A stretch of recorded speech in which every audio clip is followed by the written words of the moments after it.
right off the bat, just because it is probably my favorite movie, first Rocky movie.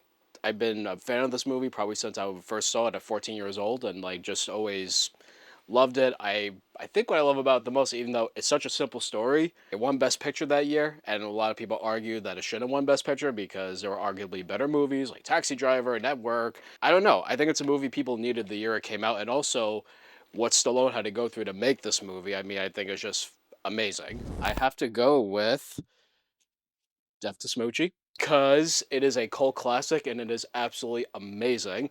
If anyone hasn't seen this, you gotta see it. I mean, Jay DeVito directs this, and I always thought he was an amazing director. From when I saw this as a 12-year-old, I was with my parents going to a family's wedding, and I saw it on pay-per-view in a hotel, and I begged my parents, can I please watch this? They were like, why do you want to see this? This is like probably not a movie that you're gonna like, but I loved it. And then my parents were in the other room and they heard like glimpses of the dialogue. They're like, Chris, what the hell are you watching? They're like, what is this?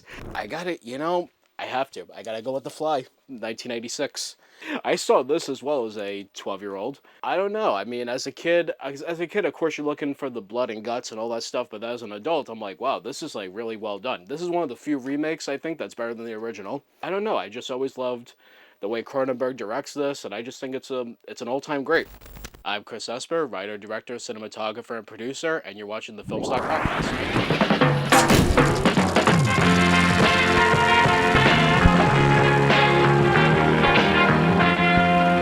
Ladies and gentlemen, welcome to the Film Stock Podcast. My name is Matthew Beltz, and I'm happy today to have writer, producer, director, cinematographer, jack of all trades, Chris Esper. Chris, thanks for being here, buddy. Oh, thanks for having me. Appreciate it. Yeah, man. So I was saying to you earlier, I know it's not all technically written and directed by you, but it took me like 15 minutes to get through your entire Vimeo page. Right. And like every time I thought I reached the bottom, it was like, no, load more. Go ahead, load more. So I just thought that was fascinating. So like you've been doing quite a bit, huh? Yeah, I've been working steadily in New England. Sorry, Fly. No, we gotta kill this Fly. I've been working steadily in New England since 2010, I would say. Yeah. Is that when you came to New England? So you're not originally from New England? So no, I came to New England in 2004, going from middle school into high school, and went to school in Rhode Island at New England Tech, where I studied film and video. I've been working steadily since I graduated. I graduated in 2012, but I worked in the field even before then, like just like working on different film sets locally and kind of, working my way up a little bit. Sure. As it were.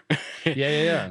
And we kind of touched on it earlier when we weren't rolling the cameras, but like, what was your inspiration? I mean, filmmaking, I was listening to an interview with Kevin Smith the other day, and I thought it was very interesting. He said something to the degree of, painters, all they need is a canvas and some paint. If you can, just kill that fly. Yeah, right. And I think it's so ironic that you chose the fly. Dude, it's coming for you.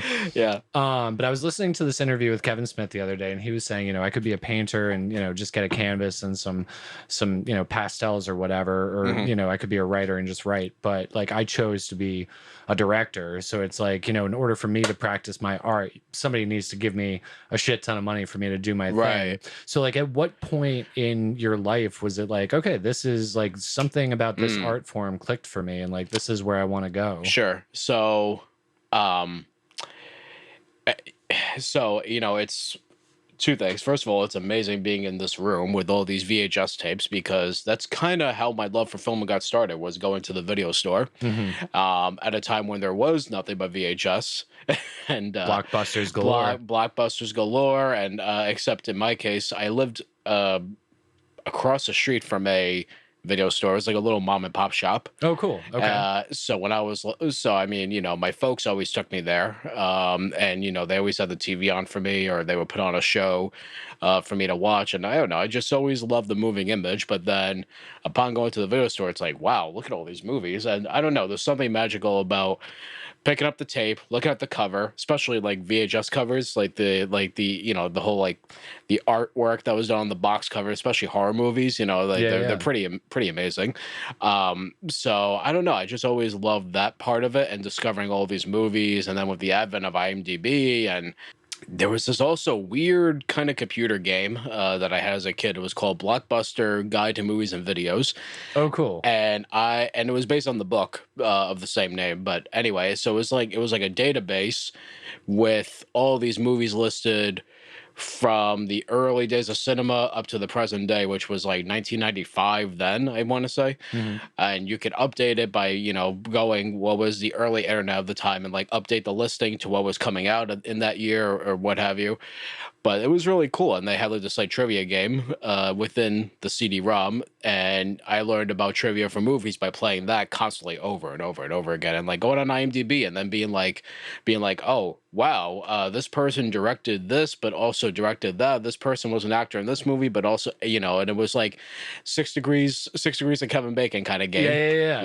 and like it's like wow. I think the first movie where I became aware that people made movies was when I saw Ghostbusters. Okay, why Ghostbusters? What about it? I think because I realized like, oh wow, Hal Ramis and Dan Aykroyd, they act in this movie, but they also wrote it. I'm like, wow, I didn't know you could do both. I thought you could only do one or the other. And Hmm. and I'm like, okay, and that kind of set me off a little bit on a path where I wrote a screenplay when I was 10 years old. Did you really? I did. I mean, it was only like 30 pages Okay. and not formatted properly.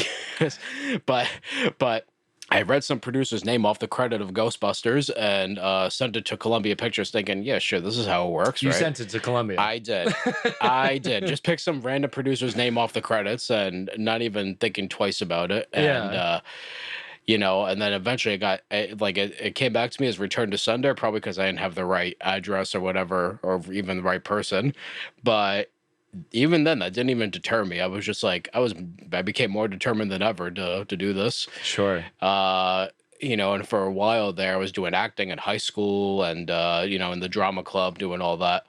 I'm a theater kid too. Yeah. So, I had fun, doing all that.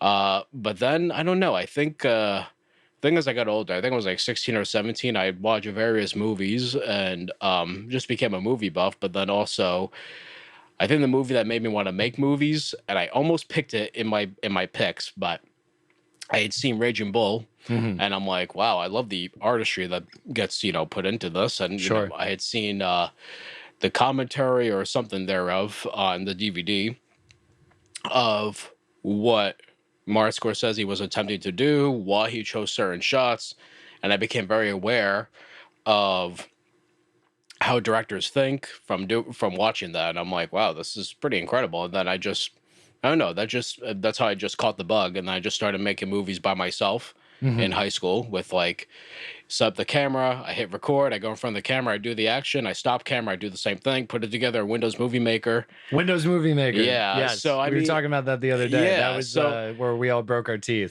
exactly, and it was fun showing family and friends, and they're like, "Wow, you're."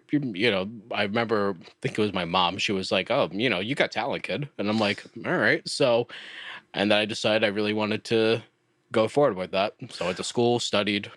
Well, all these years later, I can say you definitely have talent for it. Oh, thank you, No doubt about that. thank I you. mean, you've been refining your skills for a while. Right. So you said you went to school for it. Where did you go to Yes, school?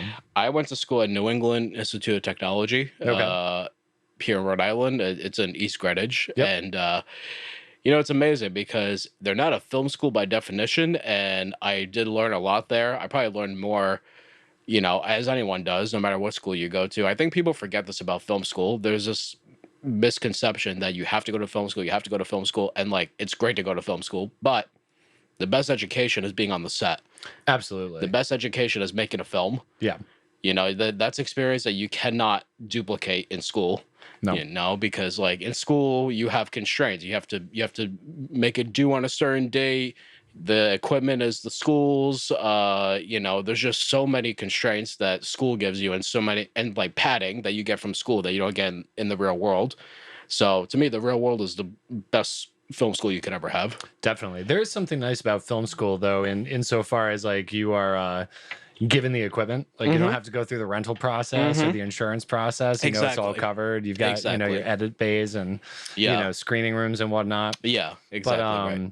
Well, that's great. So I mean, I went to film school. I would put it in quotations because really we learned more about history and theory than we did about the actual production of it. When you were kind of going through the process, was it like well-rounded, or was it more about actually getting your hands on the equipment, getting out into the field and creating the damn thing? So it was more about getting your hands on the equipment. I remember the first day of my first day in college. We were on the equipment day one. Sure. And it was more about the basics, like white balancing your camera and like, you know, getting a good panning shot, tilting shot, making a commercial for the school. That was like our first assignment. Okay. And so it was very much like video production. There was a film class where we did watch film, like we did watch like Strangers. We've got to kill this thing. We got to kill this thing. We've got to kill it, guys. Jeff Goldblum's after me. I don't know what this is. This is ridiculous. This fly in here. But seriously. So I mean, you know, there was a film class I took. I think in my bachelor, in the time I was doing my bachelor's degree, we did have a film class and where we watched documentaries by the Maisel brothers or by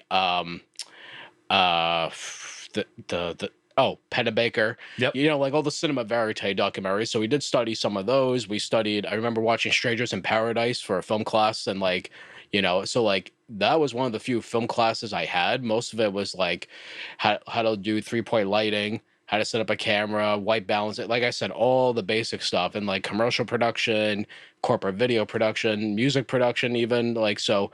It was you got a well-rounded, very well-rounded. Yeah. So it was a lot of those things. It wasn't so much film theory as I would have loved, but I found that I got all that just by myself, whether it was studying film or reading film books on my own, reading about script writing and screenplay writing, all those things. So I think it was sort of twofold where, you know, I did go to school, but I also taught myself a lot of stuff and and I think that's the best thing is to also don't be afraid to learn outside of the school system.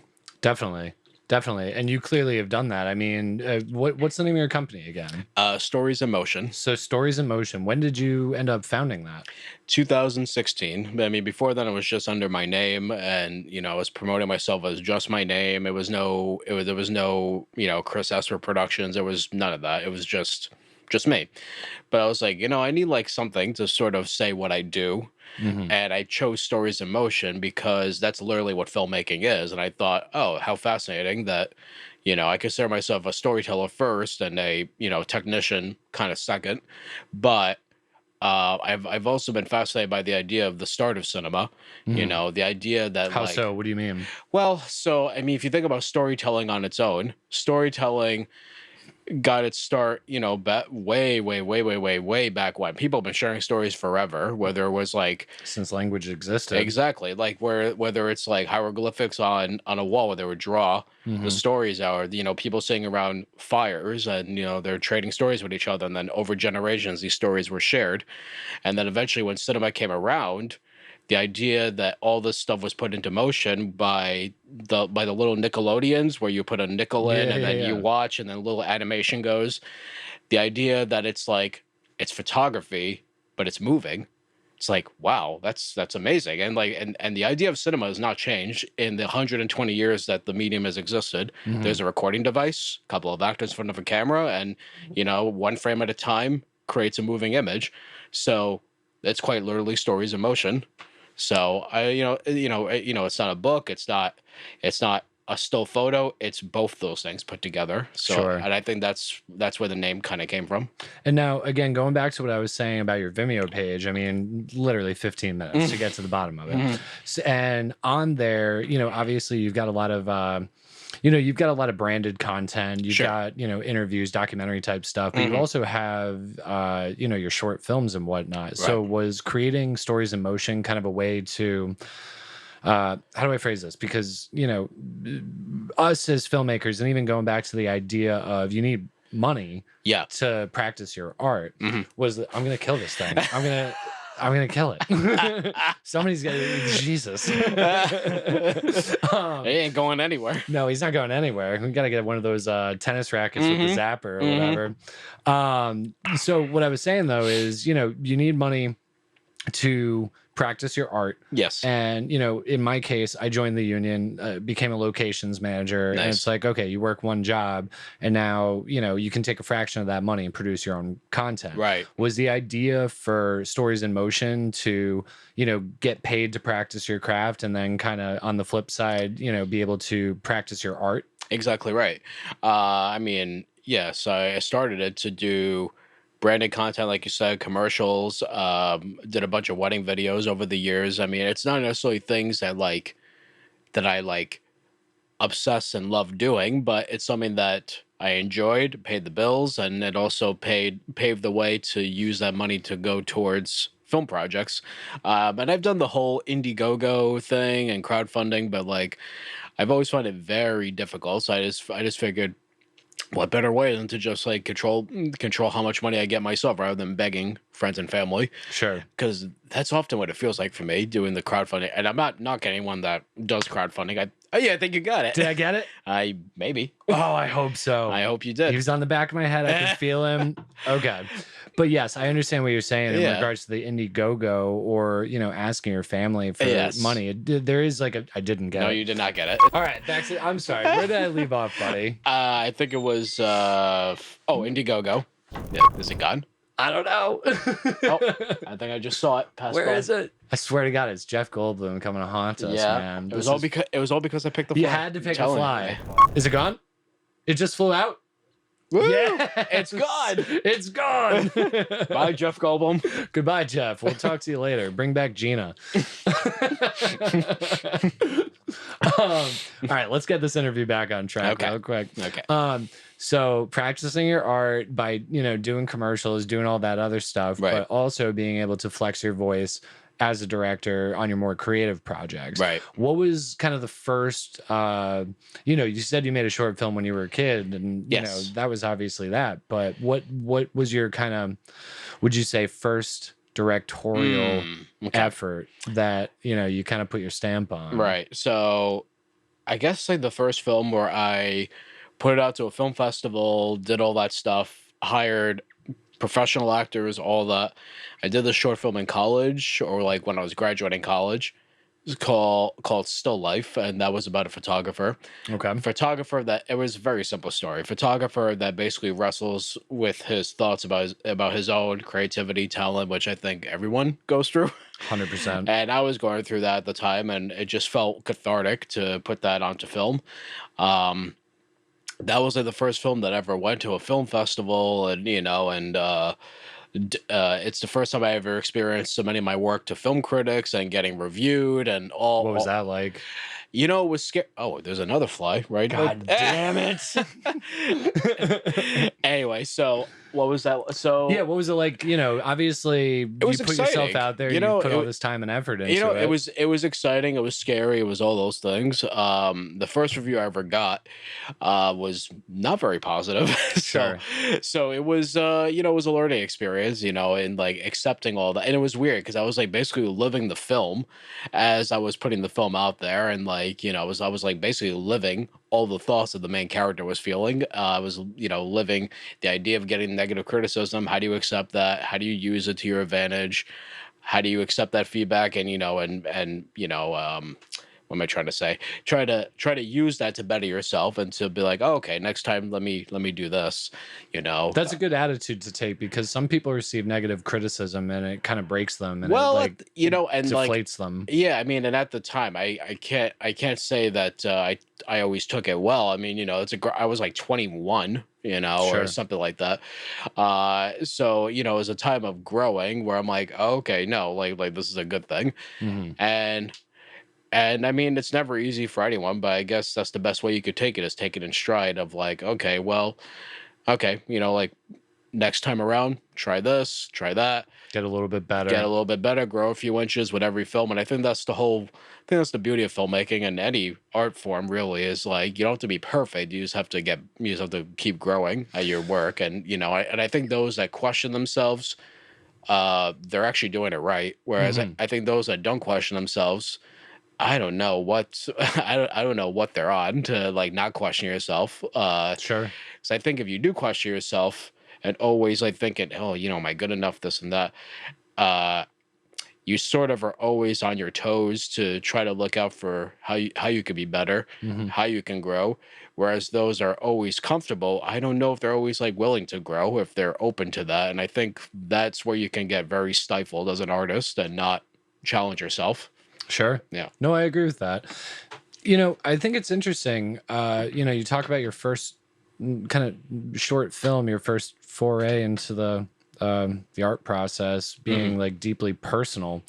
Kind of the creative journey that your character's going on, kind of mirroring your own. Yeah.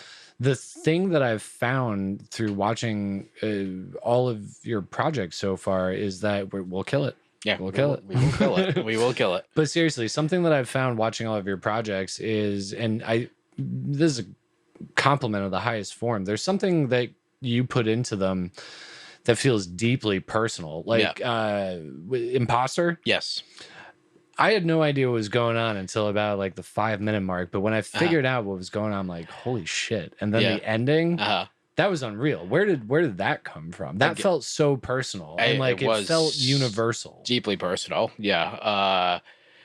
I think every single person in this world, they go through some form of anxiety. And that's kind of what that film was about. It was about anxiety.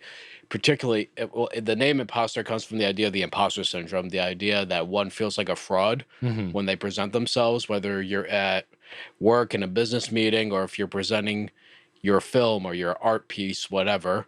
You feel like you don't know what you're talking about. You feel kind of naked. And often I felt like that. And I think everyone feels like that. So I thought, man, what better way to present this than with no dialogue? And the reason being is because anxiety is a very silent disease. It's like we all live with it internally within our heads. No one can see it.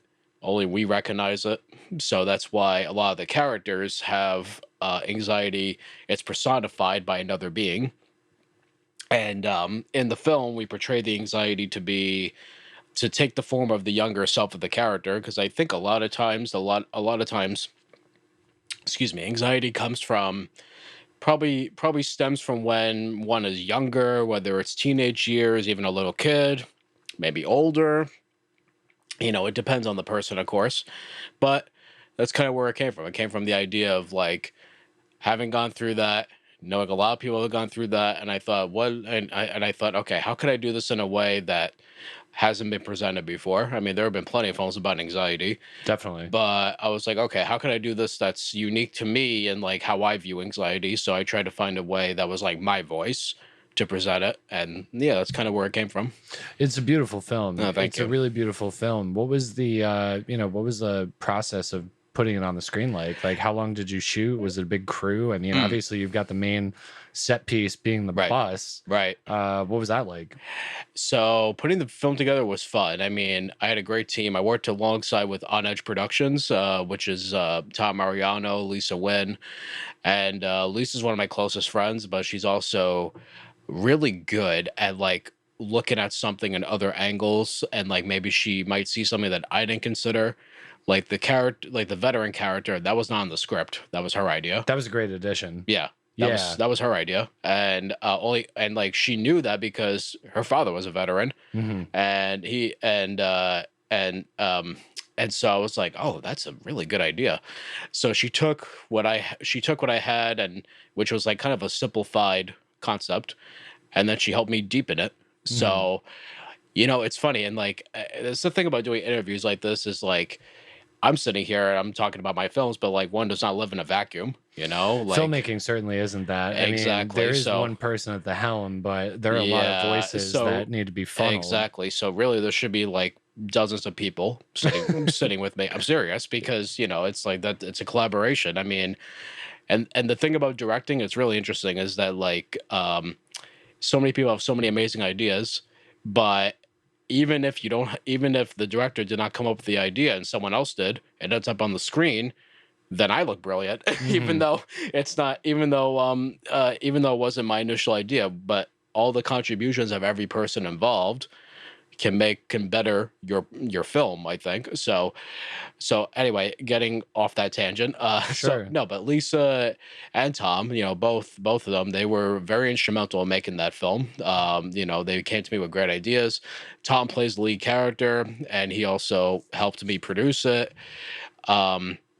And we shot it all in one day. It was like one long 14-hour day. You shot that all in one day? All one day. Wow. Yep. So basically, we rented a bus from this coach bus company, and they came to the location. We basically drove around the parking lot and street for 5 hours, getting all those shots. And I mean, it was a long process getting all those shots. Yeah. But I mean, there's a lot of coverage in that. a lot of coverage in that. I mean, we had to drive around so many times, and and we just shot in one location whole day. So everything was shot in just one place. So we made it very central where we can do that. And I was convinced it was going to be a 2-day shoot, but Lisa's like, no. She's like, no, I think we could do it in one day. I'm like, okay, let's try it. I've done crazier things in the past, so let's try it. And it ended up working out really well. So I mean, yeah. So that whole process was fun because I had a great collaboration, great team, and there was a crew of about 15 people, I want to say. So it was not including cast. Not including cast. Cast was huge. It was huge. Yeah. It was huge. I mean, it was, and I remember walking in that morning, 7 a.m. I was like a nervous wreck. I was like, I never worked with this many people before. What am I doing? But it ended up working out really well, and I'm really, it's one of my favorites I think I've done. Can you talk a little bit about that? I mean, you brought up the idea of, being in front of that many people. Mm-hmm. As the director, it's your responsibility to say with authority, this is what we're doing, and this is what's right. Yep. Can you maybe speak to how many, you get a lot of input, you get a lot of advice, you get a lot of, but like, how do you approach the role of director? Like, do you fake it until you make it, or have you reached a point now where you feel, okay, no, I know what I'm doing? And no, I'm still faking it. Still faking it. Still faking it. I'm still faking it. I think even in life, I've even faking it in some way. No, but I think, it was. The way I try to approach directing is like anyone could come to me with an idea. Sometimes I just try to do it in a way where it's like, okay, come to me on the side, tell me an idea, even if I don't like it, I'll still listen to it. Mm-hmm. Or like, maybe I'll consider it. Maybe I love your idea, but like, no, let's try that. Mm-hmm. And same with actors. I try to not. If I have a correction for an actor, I try not to announce it where everyone could hear. I try to approach them privately and, tell them what I think could be different, or, and the thing I think is also important as a director is like that you get your time with the actors. Because I think, especially in that film, that was tricky. Yeah. With so many cast members. I mean, how do you many cast members, and also the fact that a lot of the actors are playing the same role. Like, you had two people basically playing the same character, the older version, the younger version. So how do you play that? So I would have meetings with them prior to phone calls or Zoom calls, and I would say, okay, let's discuss this character and let's make sure you're both in sync. So each person, I gave them the assignment of coming up with a backstory, and then we would come together and we would say, and we would, try to have a unified backstory for this one character. And then on the set, I would say, okay, tell me where you just came from, what's going through your head. Tell me, try to get the actor into the mindset of the character of like, how do we get here? Well, what are we here? What are we doing here? What happened? What are you thinking? What are you feeling? What are you most afraid of that's going to happen? Where are you going? All those things. So it's very theater that way too. Right. The old adage of theater is when you come on stage, you need to know where you've been and where you're going. Yeah. Yeah. I think, and that's a good point, because I think too many like starting film directors, I should say, they haven't taken acting classes. And I think that's terribly important. You got to take acting classes, even if it's just an intro class, like, to get inside the mind of the actor, and because performing is such a vulnerable thing. Hmm. You know, like as someone who used to do stage in high school, even that was like scary, Sure. you Because know. you're putting So yourself on you're putting display. yourself on display, exactly right. So I advise any director, you know, if you could take an acting class, you know, do it, because then the actor will appreciate you so much more because you know what they're going through and what they're feeling and thinking. Do you like working with actors? Love work with actors. Yeah. Love work with because you know it's different. I mean, I love the technical side. I love shot composition and visuals and all of that, but there's nothing like working with actors. You know, especially when you're collaborating together. You're coming and you're sort of theorizing who this person is, where they came from, where they're going, uh, different ways you could play it. So yeah, I love working with actors because you discover so many things. Hmm. You discover things that you didn't even realize about the character, especially if I wrote the script and like, you know, an actor may say, you know, I don't know if I would say that. What if I said this? I'm like, do it, try it. Sure. Well, I think that's interesting too, that, you know, on Imposter, you allowed for your actors to actually come up with their own backstories. Hmm. I mean, in that process, were there any of the actors who brought a backstory where you're like, nope, that's not it? Or did you Uh, kind of like, were you open I to was whatever came to you? I was open to whatever came to me, but then you know, if I didn't agree with something, I'm like, okay, that's different. Not what I would have thought, but let's turn it a little bit this way. What you know, like, do you see it happening this way? And if the actor didn't, I'm like, okay, you know what? You're playing this person, not me. I can't tell you Hmm. what you've gone through, you know, Hmm. and like, so in my mind, if it feels right to them. That must be the character. And that's not always the case. Sometimes I'm like, no, no, no, no, no, no, no. but, Yeah, yeah, yeah. other times I'm like, sure, try it, go with it. Yep. You know, so I always try to be as open as I can be with actors. Now, So you wrote that script, that script I wrote. Yep. but you've worked on a bunch of projects that you haven't written. Yes. So what's that process like for you? I mean, the first one that comes to mind is like Deja Vuers, and Yep. I'm also thinking about Bent. Like Yep. those were not your They screenplays. were not. What I mean, so that's a different role to take on as a director, where Yes. it's like, you know, Yes. what's that like for you? I mean, do you receive the script and then do you immediately have ideas about what it's going to be and how you want it to be, or do you first listen to the writer or Mm. whoever's coming to you? It's a little bit of both. Yeah. I mean, first of all, I have to be in love with the script, Hmm. as if I wrote it. You know, like when I read Deja Vuers, Which is hilarious, it by the just way. yeah, it turned out the writer Jason K. Allen, great writer, and Yeah. he wrote that script. Um, so this was at a time when I wasn't writing as much, and I was like, oh, I was like, man, I want to make something else, but like I don't think I'm a good writer, and but I was going through that weird period where I wasn't writing as much. So then I was looking on this website called Inktip, where screenwriters can actually sell their screenplays, and I was looking for something that had the style that I liked. It was maybe absurd, quirky, surreal, all those qualities I love in films. And I came across Deja Vuers, and I'm like, wow, this is kind of unusual. It's funny, it's quirky, it has like it makes you think a little bit because it's like, oh wait, so is it taking place in a dream? Is this real? Is this not? And I'm like, interesting. So then I reached out to him and I said, you know, I'd love to make this. And then, you know, I optioned it, paid him for the film rights, and then I went about making it. But I mean, yeah, as soon as I read it, I thought, okay, yeah, this is something that I would definitely like to sink my teeth into because it's so different. And Bent, mm, that was like unusual because that was like a cop drama, crime story, film noir, which I love film noir. I love watching film noir, but I do not know that world at all, like Chris Hmm. Salvi does. Yeah, yeah, yeah. Chris Chris Salvi being the main actor in that and the Chris was one of the writer. main actors. He was the writer. He came to me and he said, "Hey, I think you'd be good for this. You know, it'd be something different for you."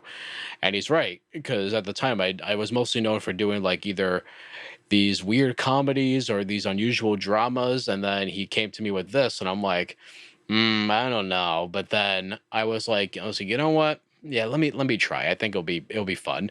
And I mean, it was a difficult film to make.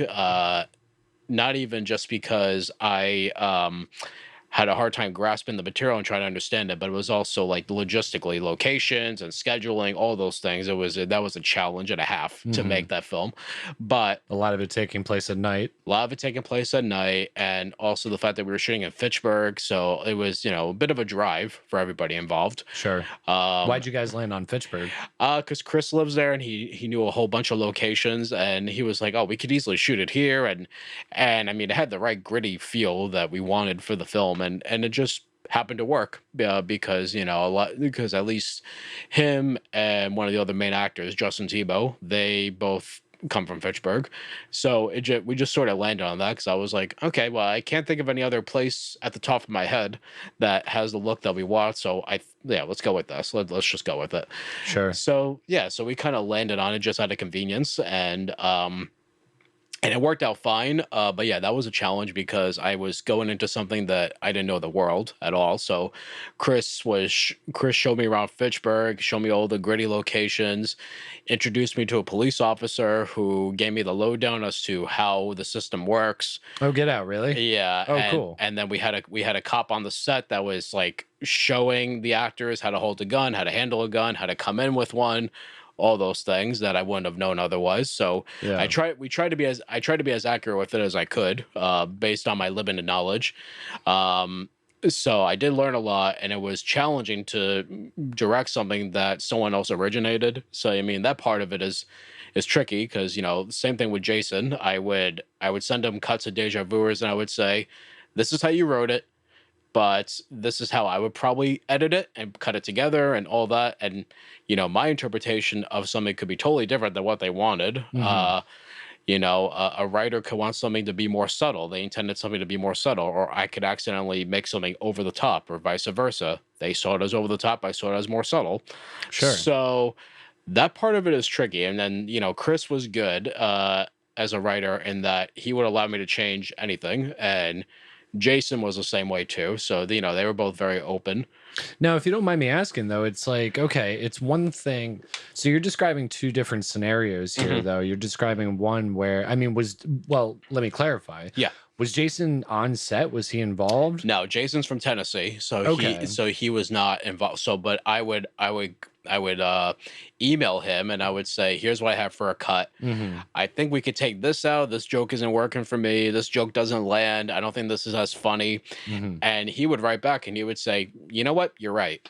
Or like I would rearrange scenes in a different order. I would delete scenes, and he would be like, "No, that works. I think that's great." And so he was good about giving me creative control. And was he heavily involved in like pre-production, or No. was it kind of like, okay, here's my script, you bought Nope. it, go for it? Yeah, it was kind of like, nope, you bought it, go for it, have fun, And Chris was heavily involved because I was about to say, on the Yeah. flip side of that, now you're not only just working with the writer, Yeah. but he's also acting on set. He's acting on set. Yeah, exactly. Did you feel like there was ever, a challenge of authority, or did you guys have a good kind of co-working relationship? Well, yeah, no, Chris and I, we always have a good working relationship. I've also been a DP for him on a lot of his films, so so we have a good working relationship anyway. Ironically, the only time he and I have disagreements is when I shoot for him. But if I ever direct something of his scripts, we never have any arguments because we're always on the same page. It's really weird. That's funny. Yeah. Like he also wrote Undertaker, which I directed, and he wrote that specifically for me because he knew I loved like all the like Twilight Zone kind of surrealism and all that, and like so that was the vibe I got from that script. I'm like, oh, this is really cool. So it's like the character feels like they're in purgatory basically, but he has his own interpretation as to what that film is, as do I, but we always come to the same common ground, and same thing with Bent, even though this was a foreign world to me, so I trusted him implicitly with anything I wasn't understanding. I would say, with this scene, what are you intending? And then he would tell me what he was intending, what this means, the verbiage, and all, because he's really well versed in the film noir world and all that. So I came to him for that film a lot of the time, and then with Undertaker, I felt totally comfortable because I was like, okay, I know what to do with this. A little bit more in your wheelhouse. Yeah, exactly. Yeah. Yep. Oh, that's fun. So with Deja Vuers and Bent, what was the timeline like? I mean, in regards to pre-production all the way to post. So with Deja Vuers, that was a breeze. I mean, that was shot in 2 days, and we had 1 day for pickups, like the opening drone shot and that sort of thing. Oh, damn it. I wish you didn't tell me drone. I actually wanted to ask you that separately because What? when I was watching, I was like, good. That's like a really solid drone shot. Yeah. But then there at the end, I really did have a hesitation for a minute. I find myself to be really good at picking out like camera moves and like what the equipment was behind it. Right. But there was something that you did right at the end where I'm like, I don't know if that's a drone. Like, I honestly, for a hot minute, thought it was a techno crane. And I was going to ask you about, I know it sounds ridiculous, but I did have that moment. The ending shot going down to the bench? No, the first shot, the one that you just described as a drone. There was something about what it did there at its end position where I'm like, that doesn't feel like a drone. Like, that feels a lot smoother than I would expect a drone to move. So I guess that's a compliment in my own weird way. But anyway, drone, you had day of pickup shots. Was that included? Yeah, that was included, and then we did 2 days of shooting for the entirety of it. I mean, and it's funny, like you would think that'd be shot in a day, but no, because no, not with natural light. I mean, obviously you had lights there, I would imagine, but dealing with a whole, 7 or 8 minute script. Yeah, a lot of it was just like the sun, and then we just my DP was Evan Schneider, who's very talented. He was also the gaffer because it was a very small crew. So he had like a black shower curtain set up so that the sun wasn't creating like raccoon eyes, and then we would just have like like in shots where the sun was very present, we would just use like a reflector and just like a lot of reflector work on that film because we just didn't have a choice. And I mean, it was difficult too because we were not too far from a zoo. So every so often we would say hold for monkeys, hold for lions, hold for tigers and bears, all those things. Yeah. Oh my. Yeah, exactly. That's what I was saying. Sure. I was like, shit, we're gonna have to ADR this thing. I was like, did you end up doing a lot of ADR? Nope, not at all. None. Oh, that's fun. Just a lot of sound. Well, each actor had a mic, plus we had the boom mic, and we recorded at like 2 different levels, 2 different dB levels, so that we had the ability to go from one higher recording to a lower one. So it just made things so much easier when it came to the sound mix. But that film was interesting because I did the sound mix myself, the color myself, the editing myself. Is that what you usually do? Like, if you're looking at Bent or if you're looking at Imposter, are you usually tinkering alone or do you work with other people? Yeah, I mean, these days I work with other people just because I don't love having to do everything by myself, and plus, you get more creative ideas, objectivity that way. Like kind of get to ping pong off of what your editor's doing. Yeah. It's like, oh, I see what you did there. Why don't we do this? Yeah, exactly. So like I work with a composer very often that does my music, and I think Imposter, Bent, up until Undertaker, Distant Memories, all of those had like a separate sound mixer that were dedicated to mixing the sound, doing the sound design, the Foley work, just because I'm not that skilled at that. And then there's people who are so much better at doing that than I am.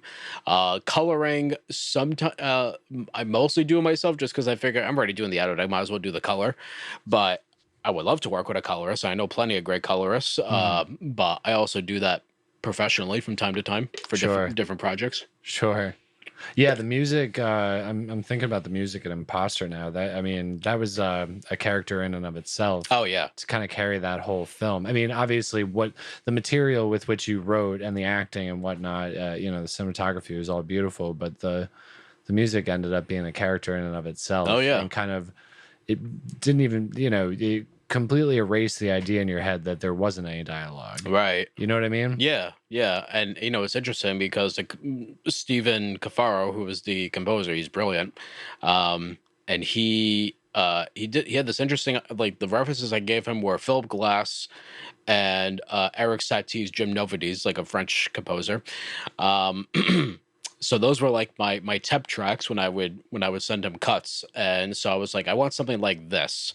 And so he knew exactly what I was talking about. So that he went ahead and he built the theme to sound exactly the same for every character, except the instrumentation was different. So like the businessman, he had his own instrumentation. The artist girl, she had her own instrumentation. And then the veteran was sort of a combination of the two. So it was basically the same beats and the same notes for every character. It's just how they're presented, which is different, to create like a unified kind of theme. And I'm like, wow, that's a brilliant idea. I never would have thought to do that. Yeah, that's awesome. Yeah. Wow. Okay.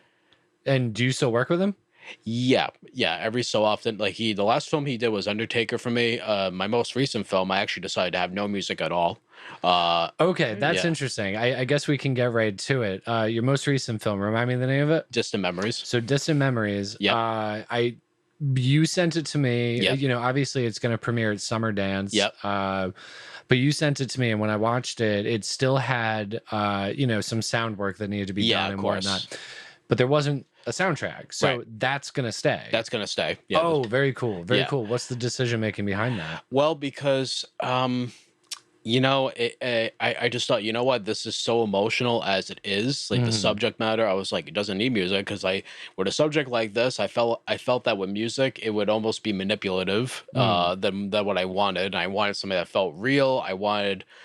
So first of all, the stories about Alzheimer's and dementia, and just like Imposter, it's taking a subject and I tried to tell it in a way that was different. Like, there have been plenty of films about dementia and Alzheimer's before. Yeah. But I was like, you know what? We never seen a film where we're inside the character's head of like, what is it like inside their head, and like must feel like a prison. It's like, you know, it's like, what are they thinking? What are they feeling? And I really wanted to capture what I thought, or what I felt someone might feel like when they have that disease, and like what that feels like.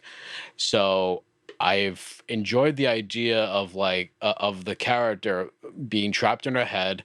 All the stuff from her lifetime is surrounding her, and she's looking at this stuff. It's like a memory bank of all these things, these whole movies that play, but then they dissipate and disappear. It's like, my God, that must be scary. To be like, oh my God, it's like I'm losing myself, quite literally. So, I just felt like, nope, didn't need music, because just because I just wanted the audience to feel trapped with her.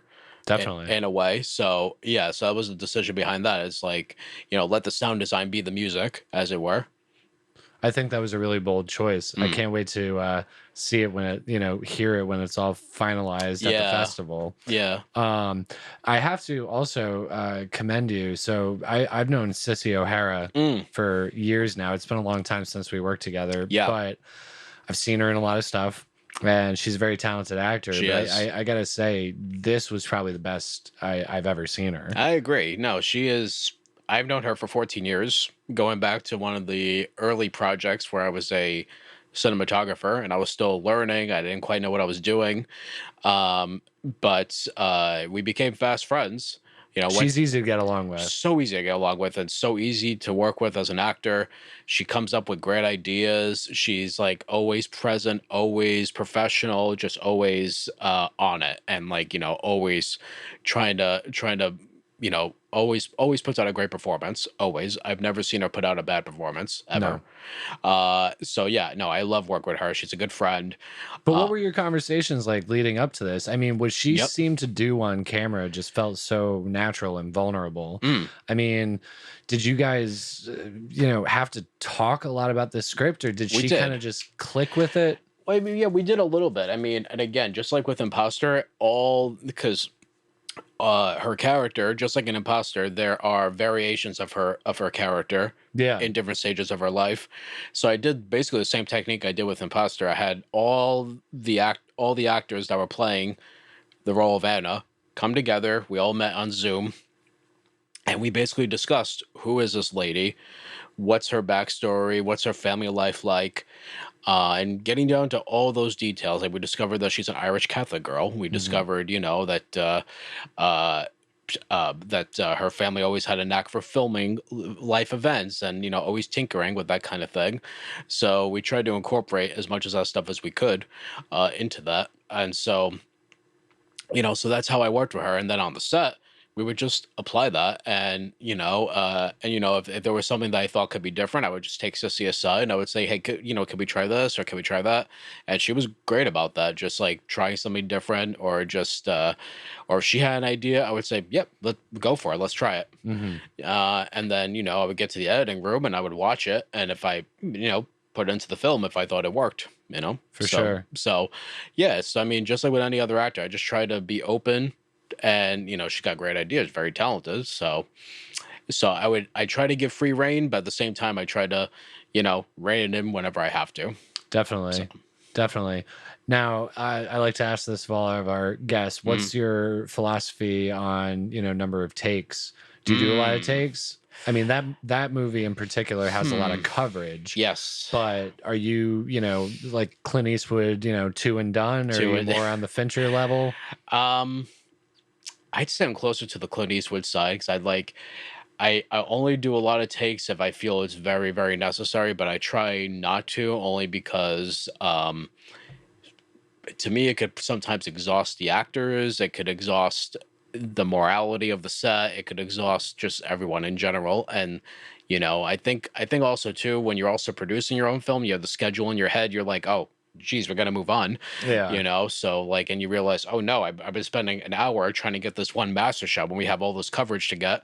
So that's always like looming in the back of my head, and sometimes to a negative degree where, so again, I worked with On Edge Productions on Distant Memories, and you know, again, Lisa was very instrumental, and Tom, they were both very instrumental in when I was editing the film, gave me great notes, and then we went back, we got more coverage, particularly of that ending scene.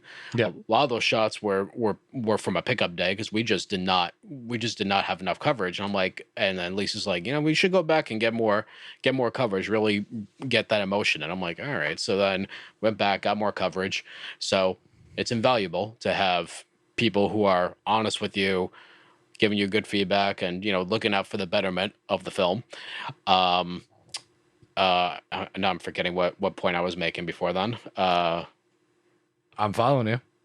We were talking about, I was asking, shit. Oh, philosophy it takes. Yes. Oh, Okay. yeah, thank you. Yeah. So it's funny, when the first day of shooting that, again, I walked in nervous as hell. Mhm. And I think about midway through, I was like, oh no, we gotta move on, we gotta move on. At least it'll be like, Chris, we're fine. Just you know, just get the shots you need. Just relax, you're fine. Because like the one thing I don't like is like falling behind schedule and like making people stay longer than they need to. Because I've been on sets where, you know, you go 14, 15, 16-hour days, and Mhm. like it's not healthy for anybody, No. especially if they're driving from far away. I try to be very conscious that no one is exhausting themselves to where they can't physically get home. I know, because everyone's safety is very important, Yeah. and I think everyone forgets that sometimes. So I try to I be feel very. like that's something, I feel like you learn it as you go, don't you? Mhm. I mean, we were talking earlier about that movie that I met Alex and Shawn on, Yep. and, we were pulling 14, 16-hour days, but we were very young in the industry where Yep. it's like, no, we just want to be around this. But Exactly right. as you kind of grow up, take on bigger responsibilities as either producer, director, whatever it is, you start to become way more mindful about the people who are either being paid or donating their time to your project. And it's Right. like, you don't want to burn them out with a 14, Exactly. 16-hour day. Exactly. It's not safe. Yeah. And yeah, but God, so you're not a big take guy.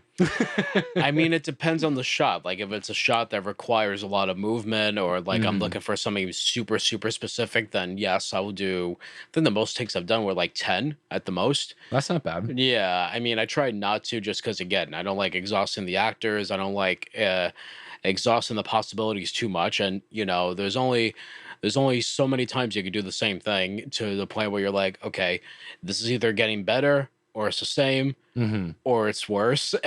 And sometimes you can't even discern what's better, what's worse. When I'm editing for someone, for example, you know, like sometimes a director will come in and say, I like this take because I like the way they said this line better here. And I'm like, I can't tell the difference. It's the same thing to me, Too but close to the problem. it's too close. Yeah, exactly. So I'm like, you know what? Maybe I'm too close to home with this. We need to cut. We need to move on. Let me watch this in the editing room, and maybe my mind will change. But yeah. So I'm not. So yeah, I try not to do a ton of takes. Like, I feel like if you know what you want, how you want it, you don't need to do a lot of takes.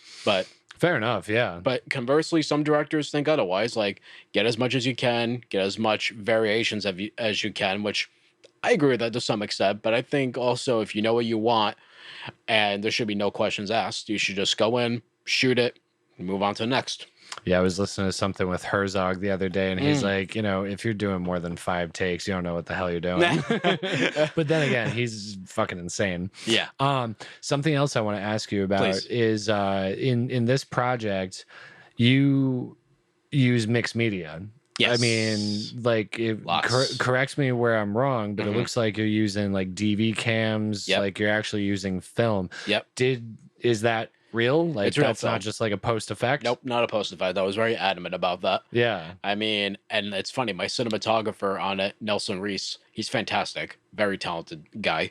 When it came to the scene where they're dancing in the apartment, and they have the record player, he was convinced that we should do lighting, and I'm like, no. I'm like, no, because in home movies, nobody does lighting. It's not lit. No. They just turn on the light. Yep. Or they shoot right in the dark because like they don't know any better. And I just really wanted to replicate that. So yeah, no, it's real film, real VHS tape, DV tape. I was very adamant that I not shoot digitally and then put a post effect because you could just tell. And I just really wanted to be authentic. And plus, I love shooting on film. I love shooting on tape. I love using mixed media. It's it's fun. What was it? Super 8? It was Super 8. Hell yeah. I love me a good Super 8 shoot. Yeah, no, I love shooting Super 8. I mean, it's tricky. I mean, it's a different mindset and training. I mean, I kind of trained myself to shoot Super 8 during the pandemic. Oh, you did? To what end? So it was interesting. So 2 things came out of the pandemic that were kind of intriguing. I learned how to shoot on film just because I started converting home movies for my family just out of necessity. There was nothing else to do, and I found my family's home movies, and I started converting tapes, VHS, all that. And I was like, what about Super 8? So then I got my hands on a Super 8 camera from eBay and got some film, and I just went to a local park and I just started shooting, and I just taught myself how to expose to film because it's very different. Yeah. Than exposing for digital. I mean, for one thing, it's best to use a light meter. Yep. I mean, there is a light meter built into the camera from time to time, but how accurate that is, it could be a little tricky.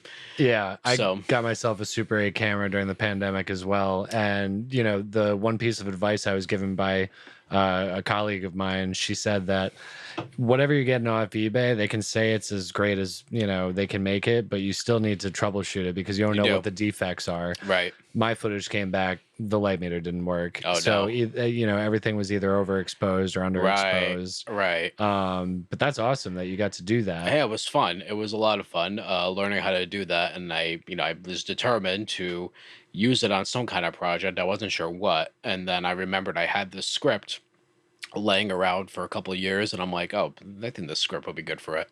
Oh, so you've had this kicking around for a while then? I think I wrote it in 2017 first.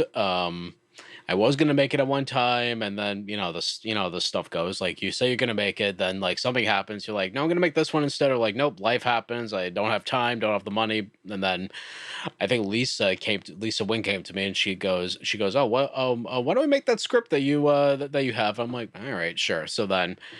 And then we went right for it. So there's a big gap between these two, Imposter and this one. So Lisa from On Edge. So Lisa and Tom, do you continue?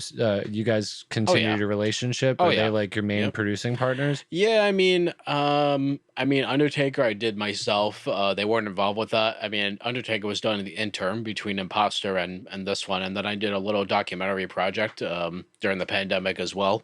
Yesteryear, that one was also oddly enough about home movies. And again, that just came out of watching home movies and then being like, wow, there's a story going on here, and I just collected like 12 hours of footage from family, friends, and just compiling all that into a little short piece. But I mean, Lisa and Tom, they're great because like they they're always like, oh, what, they're always coming to me and like asking, checking in, what are you working on, what are you thinking? Yeah, and like, and or they come to me and say, "Oh, we're doing this project. Do you want to come on?" Hmm.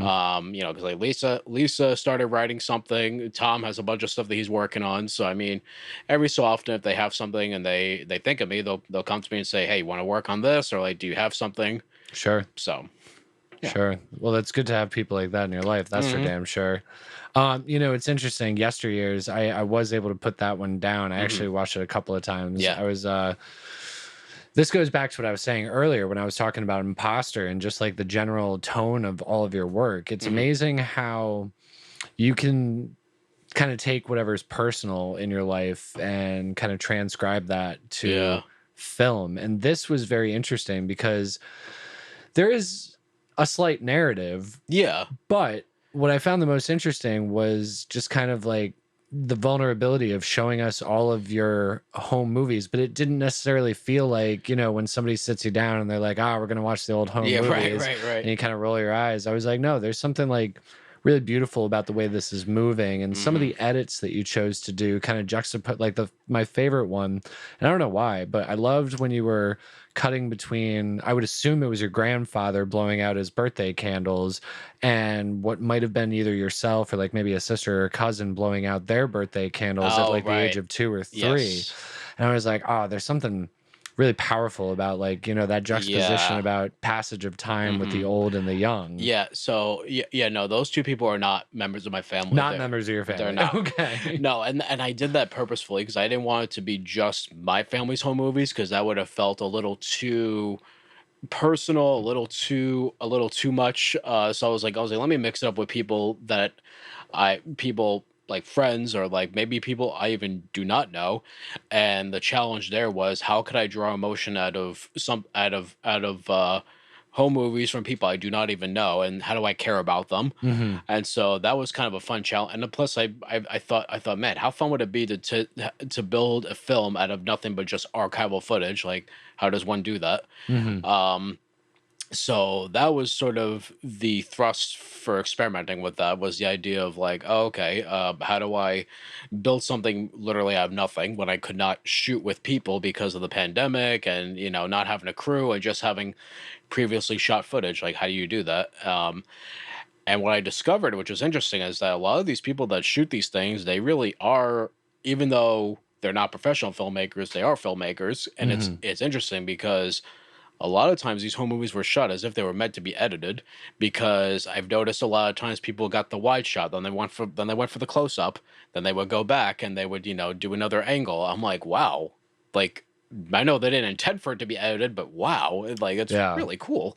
So I thought, wow, like how do I, how do you do that? And so I tried to draw emotion out of something that was like that's not meant to be really emotional. Sure. Well, you did a really good job at it. And, it's interesting too to hear you talk about how, these are just home movies, but to a certain degree, the people behind the cameras at the time were cinematographers in their own right. I'm even Yeah. thinking about the shots of the family fishing at sunset Oh on the yeah. boat. Yep. I'm looking at that and I'm like, you couldn't spend $100,000 No, to you get could that not. shot. And That's that beautiful. and that was stock footage I found online. Oh, Like that was stock footage? yeah, like So so you literally pulled from I pulled from everywhere. everywhere. I mean, I am in it too, and so is my family in like various spots. Like I'm the little kid that's excited about getting a Sega Genesis for Christmas. Yep. Yep. I'm the kid that's like my mother's like holding me. We're like at a theme park or something, and she goes, "Oh, say hi, daddy," and like she's like going like that with my hand and all that. Yeah. Like that's me, but yeah, a lot of it's a mixture of people. So it's not just my family, it's like friends, it's extended family members of friends. So it's like all these random sources. That's really cool. And that actually kind of adds another layer to the whole thing. Like, Yeah. I honestly thought throughout the whole thing that I was watching like your immediate family. Yeah. Like, I know that there's a little bit of that in there now, Yeah. but it's even cooler to think that, you pulled from everywhere and it kind of emotionally engages you on that journey. Yeah. I, Yep. that was really bold. What'd you do Yeah. with that film? I mean, did it go to I festivals or was yeah, that something you yeah. just held on It to? played yeah, it played at festivals. I can only do so much with it just because it's other people's home movies. I mean, and they did sign an agreement and all that, but Hmm. like the last thing I wanted to do was like make money off of it or like exploit them because like those are personal memories. So I just Sure. showed it in some festivals, and and it got reviewed really well, actually, to my surprise. It's interesting. There was one festival that was like, I don't really get it.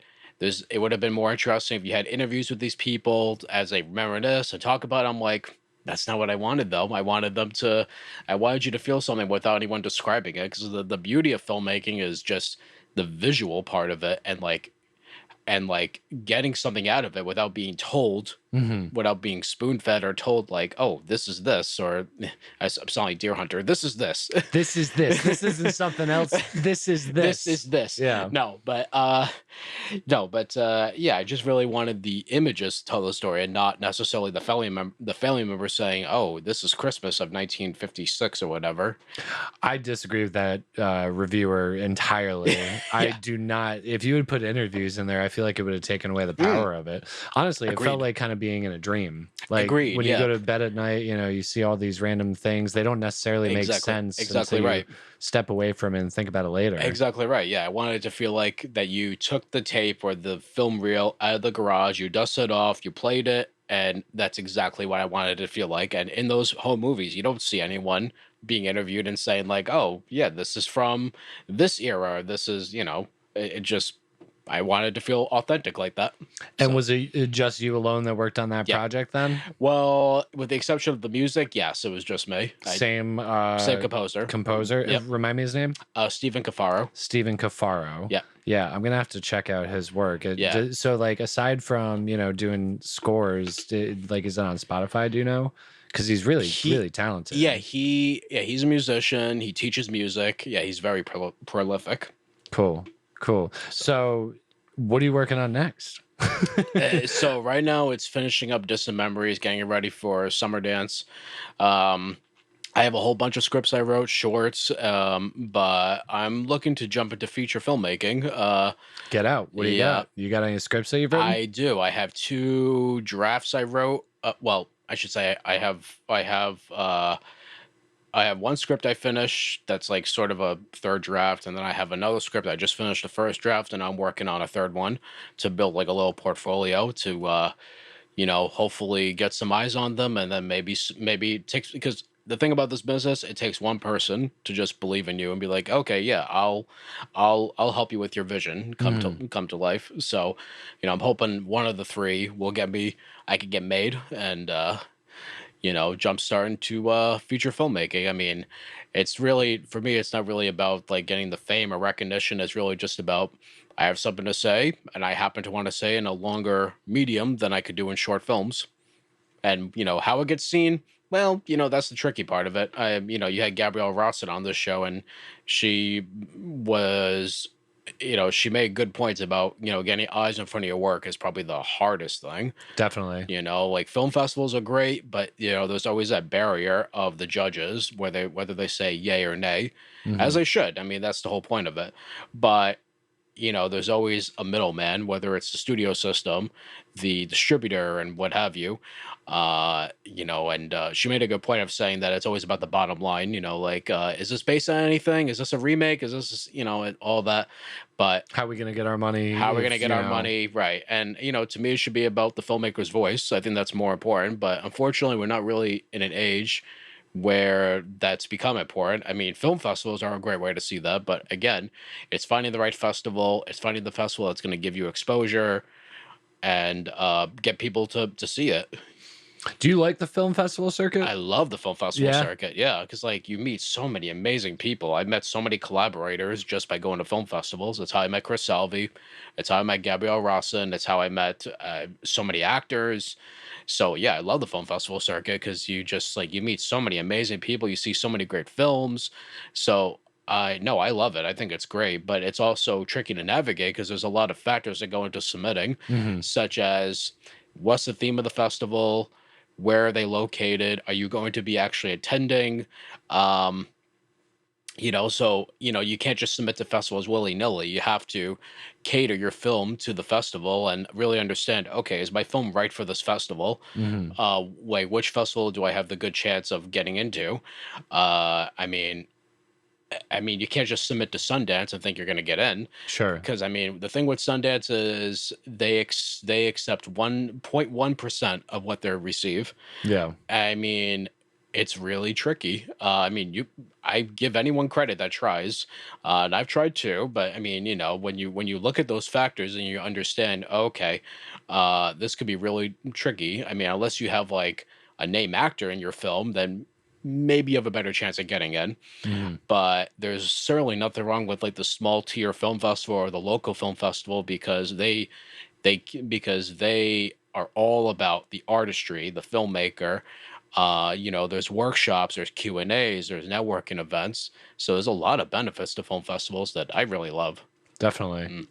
Going back on something that just occurred to me, if you were to, obviously you do a lot of writing, Yep. producing a lot, you've directed quite a few short films. Mhm. What advice do you have to anybody that might be listening as to like how to keep the creative spark alive? You go through all these processes, just making one film could fucking kill a person Right. if they put their all into it. Right. But yet here you are just cranking them out. So what would your advice be to anybody listening? I mean, it's a cliche, but it's like, but literally, it's going out and shooting. I mean, it's much harder than just saying like, oh yeah, pick up a camera and go. I mean, but that's kind of what it is. I mean, even if you're not shooting every day, if you're taking a photograph every day and learning shot composition, if you are reading about acting, about writing, if you're watching films, and I don't mean just watching for entertainment, I mean like studying how the camera's moving, Why it's moving that why way. it's moving, like what's motivating the camera movement, what's motivating the editing. Is that L cut? Is that a J cut? Is this juxtapositioning this moment or that? So there's a lot of things you can learn just by watching. So even if you're not making, you could be watching and learn a lot. Same way an artist goes to a museum and studies a painting. You're studying the work of past masters, whether it's Scorsese, Michael Powell, and David Cronenberg, even. So many great directors you could study from. And I mentioned paintings. You could even study paintings to learn about how light hits a subject. It's like, is it a backlight? Is it sunlight that's coming in? Is it Rembrandt lighting? It's like, well, what type of lighting is it? Even just like looking at the world, how is the sun hitting the ground? How is the sun hitting that tree? Is it, coming from a 90-degree angle, 45-degree angle? Is it more up? Is the sun directly above? Like what is it? There's so many things you could do. So immerse yourself in life, immerse yourself in film. But when it comes to writing, I think too many filmmakers, and I've been guilty of this too, they write or they make films about filmmaking, and cinema on its own is not always that. Cinema on its own as a subject is not always that fascinating unless you're in the know. Whereas life is so much more interesting. Like you just everyday life. It's like, what are you going through? What's personal to you? What's important to you? Like, what's your voice? And how do you express that voice? And that takes trial and error to discover like what your style is as a filmmaker. And I'm still figuring it out, frankly. Sure. And as you should be, you should never stop learning, because that's the biggest advice. Never stop learning. Always be open to learning. Hell yeah. Yeah. Hell yeah. Well, Chris, if anybody out there wanted to, get a gander at all of your work and see what you're up to, do you have social media? Do you have Vimeo links? Yes. What do you recommend for anybody listening? You could go to my website, which is storiesmotion.com. I'm also on Facebook, Instagram at Stories in Motion, or Chris Esper, either one. My films are on YouTube, Vimeo, but they're also on my website. So yeah, pretty much all those places you can find my work. Hell yeah. Well, I've enjoyed talking with you. I've enjoyed consuming all of your films, or at least the ones that I could, get down. Yes. So again, thank you for being here. It was Thanks for having me. Super joy talking with you. Likewise. Thank you. All right, ladies and gentlemen, this is Chris Esper. This is the Film Stock Podcast. We'll catch you on the next one. All right. Later.